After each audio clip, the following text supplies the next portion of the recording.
Cool. Let's start. I am so happy today. I am interviewing my great friend Audrey. And it's such a privilege for me because Audrey and I, we had a very similar journey. And I thought it would be a fantastic idea for her to join me and, to share a bit of her experience because it's definitely linked to what I do as well. And I thought I would bring some other experience, some other expertise in the field of stress, in the field of women, in the field of body, in the field of confidence. So Audrey, welcome to this interview. Oh, thank you. I'm so happy to be here. Thank you, thank you, thank you so much for the invite. You're welcome. So do you for people who don't know you and what you do? Yeah, so I'm a nutritionist, weight loss coach, and health coach or lifestyle coach. And I'm also a massage therapist, but I work much less on that front now. But it really contributes to my understanding of how the body works. Yeah. And body and mind are so connected. In fact, they are one. That it really I bring all my knowledge of how the body works through food, but also lifestyle changes and all of that to to help my clients, to teach my clients how they can make a difference in their life. So that's basically what I do, and I'm loving it. Excellent. Interesting. So obviously, today in the world, everybody's like going through like a lot of changes, a lot of stress. There is a lot of pressure, but also, people want to look good. They want to be healthy. But how did you get to this point? Like, what were you doing before and how did you move on to this new career? Yeah, so I changed career about so in 2000, end of 2012. So let's say about 6 years ago. And prior to that, I was working for about 10 years in the banking industry. So in a bank at the front office, and so office job, corporate job, not the 9 to 5 like we say in English. But rather the kind of like 7:30 to 9 p.m. Sometimes later, working, Yeah. working hard, working a lot, working at the weekend sometimes. Um, you know, I learned a lot. I was so lucky to be in an amazing team that really both in Paris first and then in London. And I think that retrospectively, I think this is really the connection of with those people that I made it, that I stayed so long. In fact, Yeah. really really important. And fast pace, and I like when things move along, and I had a lot to learn, very eager, which I'm still, but just differently. And but then I just did not have any life. I Yeah. was spending a lot of time at the office. You may remember, Manu, I was not seeing you guys that much. When I was always the one arriving super late, and then Yeah. having to, well, maybe, not leave so late because I was starting very early the day after. And yeah, so I did not really have a purpose. I did not have a man in my life. That was so I was the what saved me really. Also, like in my private life, is that I was in fact pretty. I mean, it's all related, but I was pretty healthy. Like I was exercising at the weekend because the week just finishing too late. All the classes were done Yeah. by the time I was coming home. But diet, of course, is so much better now. But I mean, that could have. I was smoking at the time though, and I was kind of drinking a little bit, especially when I arrived in London, because it seems like at first when you arrive, it seems like, it's how connections are made. It's how, Yeah. it's what happens, after work, whatever You time you drink. finish Yeah. work. It seems like it's how, kind of like life after work, which is crazy. But yeah, I had that period a little bit, but then yeah, just after all these years, at some point, like I was getting when I moved to London from Paris, then I was just like there was I knew I would not do my career in the banking industry because I did realize that that was just not in line with my values. It was all about money and working late and just, unhealthy lifestyle, um, and stress and so I knew that at some point I needed something that was in line with my values and where I can have a healthier lifestyle. Yeah. And clearly, I did not want to stay single all my life. So in my 30s, really, I started to. I knew that I needed a change. So I really slowly, I started to gather information about the things that actually really mattered to me. So massage, I was getting a massage. It was so important to me. I could not go out so much and I was a little bit stressed out, and so every Friday my treat was I was getting a massage. Yeah. This is Yeah. actually that was my treat. I was seriously, I'm not very materialistic, I'm still not, and actually much less, but that was my treat. I was spending money on those things that were compensating Yeah. for how I was feeling the rest of the week. So I was like, actually, massage. Why why not? I'm after a Mm. healthier lifestyle, and all those things like healthy diet, exercising, massage make me feel good. So why not make it a career of it? And then I starting to put the bricks together and gathering information and chatting with the massage therapist that I've seen that I was seeing like once a week Yeah. for Every ages. week. Um, and then putting a plan together and really visual and without really talking to anybody at the time. I was just really making my dream in my head. Like my family was not so much aware, my friends not so much, and I had created like a bubble. Anyway, so and then one day at the office, I was on a very stressful. Something that I really did not like in my job was the ER part of it, the legal component. Yeah. And I was on a case, really, I was feeling very uncomfortable, and that left me so stressed out. And I was like, that's it, that's enough.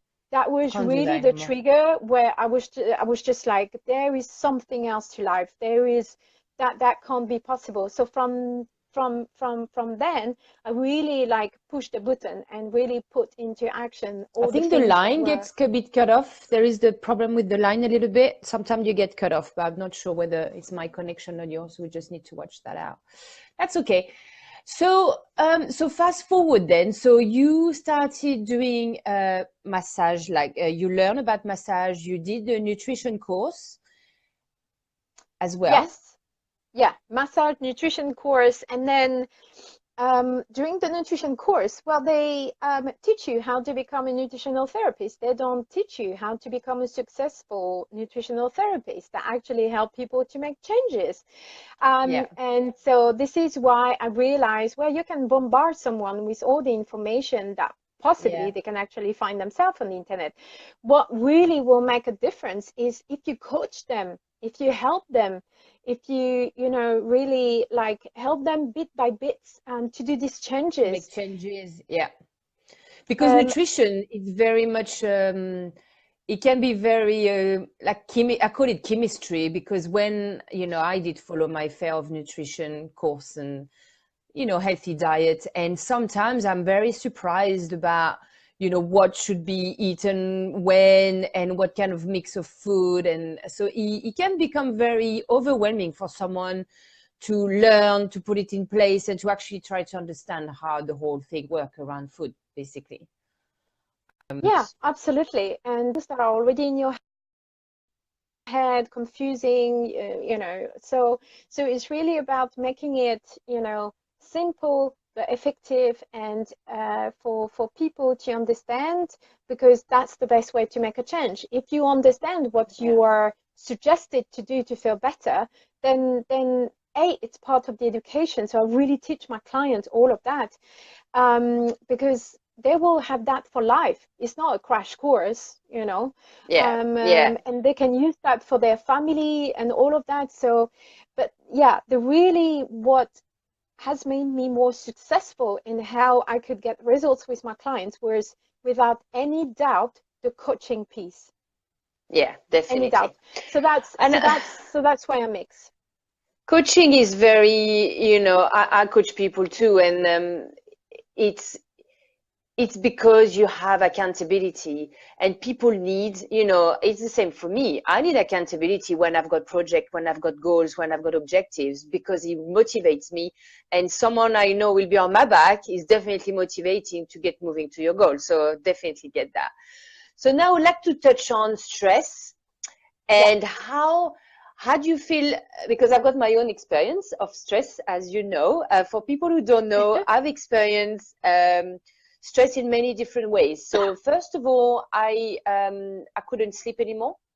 So insomnia was massive for me. That was going on for years. But then the main thing that really triggered in really quickly and really drastically was food intolerance. So, from literally, a few weeks, like, did you remember? I was eating gluten, so anything like bread, pasta, and things like that, I would eat it and my stomach would literally blow off. Like, I looked like I was like 5-6 months pregnant after like half an hour eating a piece of bread. So how can stress manifest in the body, and how many like symptoms can we have, and to think, oh my God, maybe this is like stress coming up? Yeah, I mean, to understand how stress can manifest in the body, you actually have to understand a little bit how the body works. So I'm gonna that because that's quite an important bit to realize all the degrees, all the symptoms that you can actually experience, and it's not always what we think of. So first of all, our body, the way it's been designed, has not changed since the Paleolithic times. It's only our environment, our food, our lifestyle that has changed. The body is still acting exactly the same way, still need the same nutrients to fuel you throughout the day. So at the time, Paleolithic times, all they had to kind of worry about, I mean, some of them were quite big worries, kind of fight against animals and finding food and, making sure the family was safe. But they did not have, the horrible, stressful boss that you have to see every single day. They did not have the pesticides, insecticides. They did not have those horrible processed foods that is actually not food anymore. They did not have, the long commute. They did not have the, oh my God, I'm a mom of 2 and I've got to do everything at home and the clean and all of that. All these kind of, layers of stress that we have now, all the electric, stuff that is now we don't realize, but we are just surrounded the from, Wi-Fi the moment. Screens. Exactly. So what's happening is, so when the body, stress is a natural reaction. So having a little bit of stress, the body knows how to cope. It's been extremely well designed. So they are a situation where the body is like in what we call in a fight or flight mode. So to put things into context, in Paleolithic times, for example, they had the bear in front of them. Well, clearly they had to either run fast or fight. So, and then in those situations, what is the body going to do is that, oh my God, I've got in both scenarios, whether that guy wants to fly, wants to fight, or Fight or wants to, flight. you know, really run fast, then I'm gonna need to help him. So I'm gonna send, you know, tons of sugar in the blood so that you know, it comes at glycogen in his muscles, and then he's gonna be able to, you know, get stronger and run faster. I'm gonna, you know, dilate the pupils so that, you know, he's gonna become like more alert, more focused. I'm gonna, you know, affect the kind of the blood pressure, the, you know, increase the kind of oxygen coming in, you know, all of this, all the functions that are necessary for survival Yeah. will Will be on be alert. activated, overstimulated. So the body will send like tons of stress hormones, like cortisol in the body to really put you on alert. Now, therefore, all the energy spent for that will mean that the body will need to shut down literally, or to massively reduce the activity of other body systems, such as the immune system. People don't realize, you know, when they're stressed and when they don't sleep so well and all of that, that they keep catching, you know, cold and flus. Like my clients, this is, you know, what's happening. They don't necessarily make the connection, but when the stress hormones are being released in the body, it does, you know, suppress your immune system, because again, Yeah. I mean, well, it's not a priority to fight against a virus when you've got a bear in front of you, right? In the same way, the body will shut down the digestive system. It is Yeah. not the time to digest your piece of fruit when you have a bear in front of you. You know, it's so lots of my clients will come with, like, you know, digestive issues. I mean, you had bloating, but some of my clients have constipation because Yeah. you know, it all stays here and nothing moves, and lots of digestive issues. And that's because literally our stress levels are more constant, more frequent, like comparing to those times, like we live with stress constantly. Therefore, what you're actually saying is all those systems shutting down, they're shutting down for far too long. Is that right? Yes, so Okay. they are being dysregulated. Either dysregulated or they shut off. They just shut down. Yeah. So these are for the, you know, more severe case. But yeah, that's it. This is what we call chronic stress. You know, Yeah. on a little bit is fine. The body can cope if you sleep good, blah blah blah. You know, eat good. You're gonna recover. Yeah. But most of the time, the stress that we have nowadays is subtle every single day, throughout the Yeah. day, all the time. Yeah. You know, like when you think of it, when is it nowadays that we have, you know, throughout the day, some really down time, relaxing time where you don't do anything, where you don't do, where you are just, you know, you Yes. are. But there And is it's all almost about none. it is. I mean, personally, meditation is what saved me. Meditation Yeah, sorted out, my body issues, my intolerances, my stress levels, my sleep. This is when I started doing nothing, which means meditation, which is focusing on now, focusing on you. So, I mean, definitely, that is, you practice it, I practice it. But unfortunately, today, people get to practice meditation when they have gone through hell, or when they've gone yeah, through illness, or when they've gone through so much stress or fatigue that there is no way around it, and you go back to that. So definitely, what I'm trying to teach as well, and I think, you practice it too, is to get people to understand that they have to do that now before they get really ill or they get really stressed out. So I guess another question, because you're a nutritionist, and that's still, like, I talk to a lot of friends, and I'm sure a lot of people will resonate with that question. It's more on the food area, is about cravings. So how can we deal with cravings? Because I still experience cravings. I used to experience it a lot more, I think, when I was stressed. Today is not so much the case, but I do experience it from time to time, especially, during my cycle. And I know it's the case for, you know, other, especially women, and it's probably related to that. So how can we deal with craving in a more healthy way, I would say, instead of going binging on chocolate, for example? Yeah, I mean, cravings, most of the time, probably 80% of the time, totally relate to, totally depends on what you are eating. The other Okay. part, that I have to mention is that in some clients, once I've dealt with the basic way to balance blood sugar level to kill the cravings, if they are still there, it then becomes more psychological or kind of like emotional link Yeah. between food and compensation for something they do not have in their life.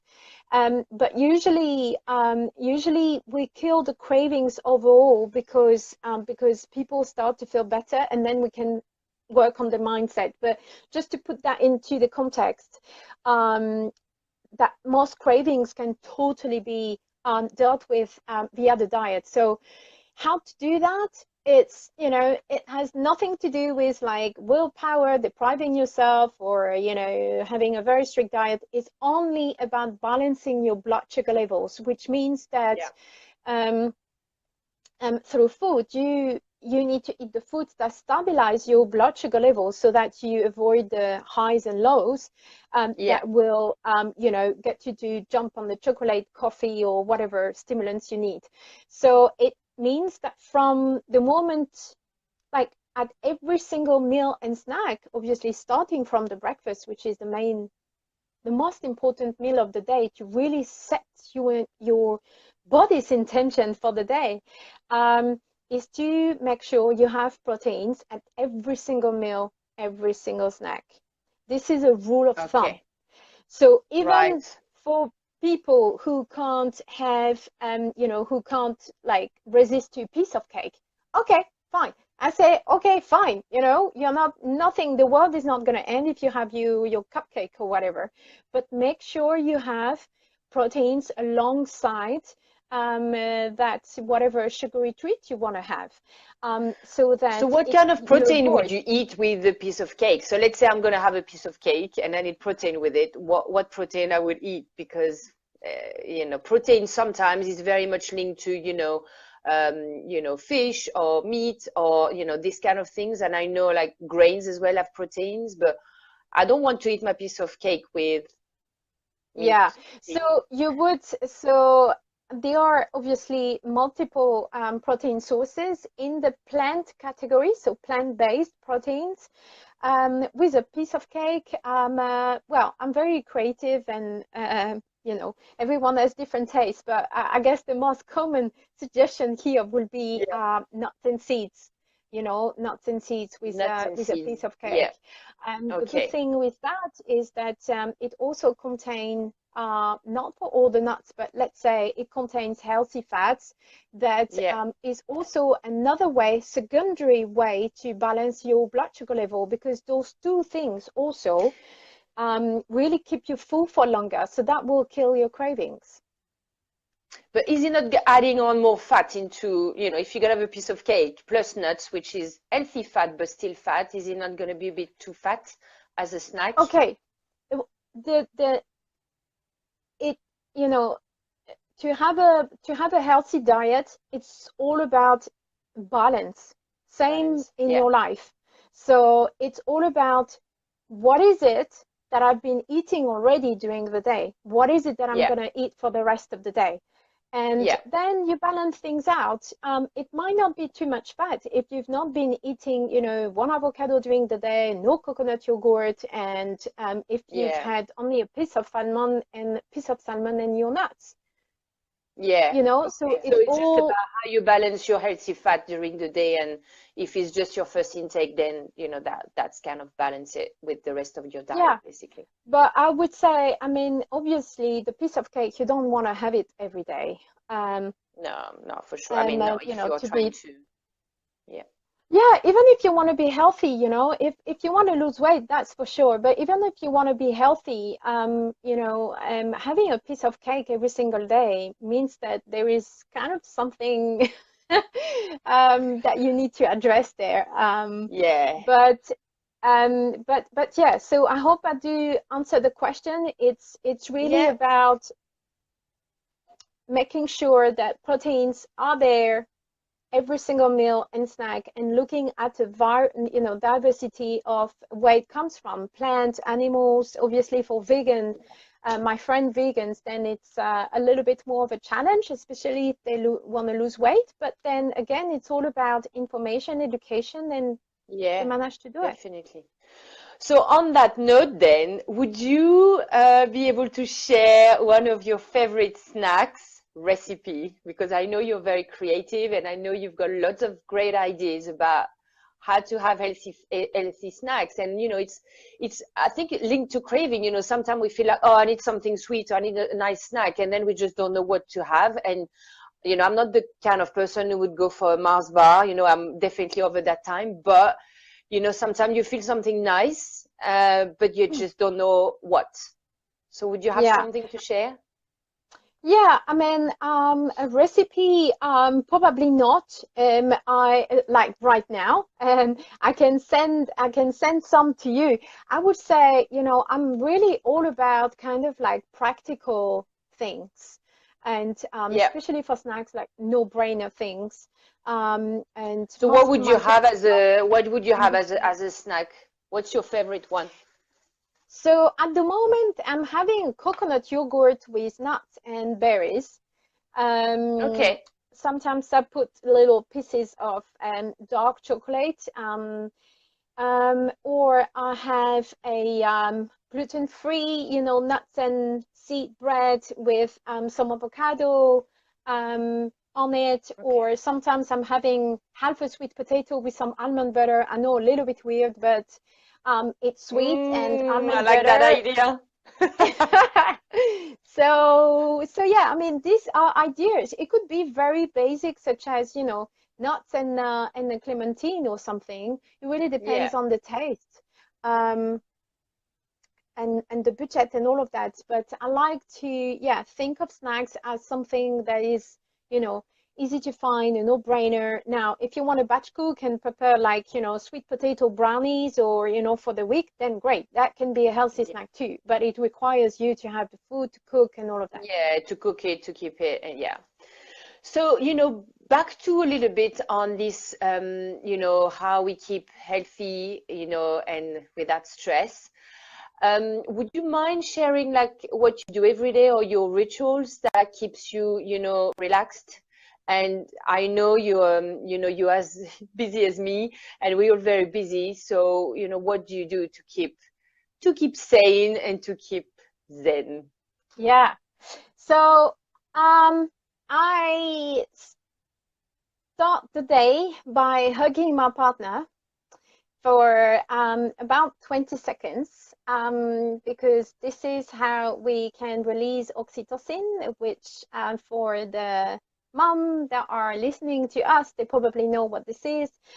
This is a hormone that we release when we have a baby, and it does increase the bond that you have with your baby. But actually, any one of us can release oxytocin, and this is a kind of antidepressant hormone, the pleasure hormone, the love hormone.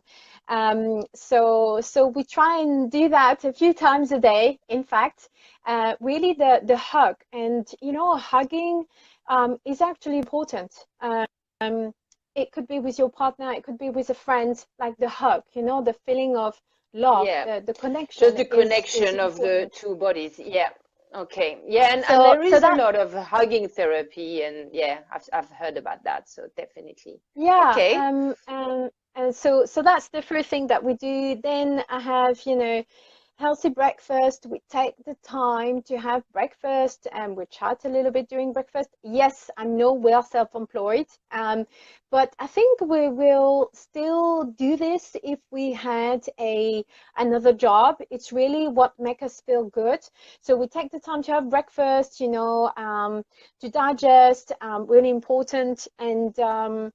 And then when we're ready, we have meditation. We have started to do meditation together to release more positive energies. Yeah.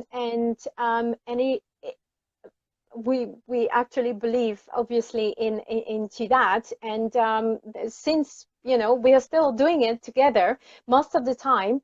So during the meditation, I mix, gratefulness, and also I review, which really helps me to be like, it's okay, when you have like a huge to-do list, and actually reducing the to-do list massively at the moment, but really keeping it to the most important thing that must be done today. But Yeah. sometimes I also kind of, in a very calm way during my meditation, once I've done my gratefulness, and focus on my breathing, I think of, the key things that I've got to do today. Yeah. And it's a way of kind of like telling myself, it's okay, everything will be fine as long as you do this. And then I finished the meditation, I feel good. I feel like, right, I don't have to do, and I'm peaceful, and all of that. Then I work. Then I go to the gym, so around kind of lunchtime. Yeah, I have my post-gym snack, lunch, and then I work again. And throughout the day, I'm really trying to practice, positivity, smile, great Yeah. energies. And then hug again when my partner comes home. Hug is like, yeah, definitely. Yeah, like definitely homemade cooking. So I eat very Yeah. clean. So no processed food, no refined carbs, but I definitely treat myself here and there. Because I train quite often during the week, I don't tend to drink Yeah. alcohol during the week because it just, do not Yeah. work well together. And then I make sure I'm having, you know, either chatting with my partner, communication again, if we think about the Paleolithic times, they were probably so much happier, because they were not stressed, but they were really like a community. There was really like they were chatting with each other. There was not the TV or all these lazy, this stuff that make us lazy, not communicate, Mm. or actually not reading a book, Lack or of all those communication. things. Yes. And sometimes if Of connection. I Yeah. feel like I really want to laugh because I've had a tough day, then we will watch a fun movie, or those kind of things. And then sometimes we read, and we make sure we have a really good night's sleep. So eight Yeah. hours sleep is the guide. So if we go to Yeah. bed, let's say 11, then we know what time we have to wake up. We always aim for 8 You hours. just done it. Yeah, that's really good. I think definitely stress and lack of sleep. It can be a really catch-22 because you don't sleep, you go to bed late, and then you don't sleep, you wake up, you're exhausted, and then you're back. Yeah, it can be really difficult not to sleep well, for sure. So what is next on the path for you? Well, I've been quite busy lately, clearly not being present on social media, for that reason, because I've been studying kinesiology for a few weeks now, which is gonna Yeah. add on to my skill set. It's really interesting, actually. We deal a lot with emotional stress, so that's great. And and yeah, so I've been, spending also more quality time with my existing clients. Um, and next will be really to develop an online portal. Like I've just have lots of projects in the Yeah. pipeline that are more online based. So I'm gonna come back online. Perfect. We can see you But more. yeah, Excellent. That's cool. So what I do then is I will put a link into the video so people know how to connect with you, and maybe put the link of your website. Anything else you want to add on there? Like, is there any other way to connect with you except from your website? You want to tell me what your website is, or the name at yeah, least? so it's Oxytherapy. So the website is www.oxytherapy.co.uk. Yeah. And that's probably the best way to connect with me, or obviously the Facebook page Yeah.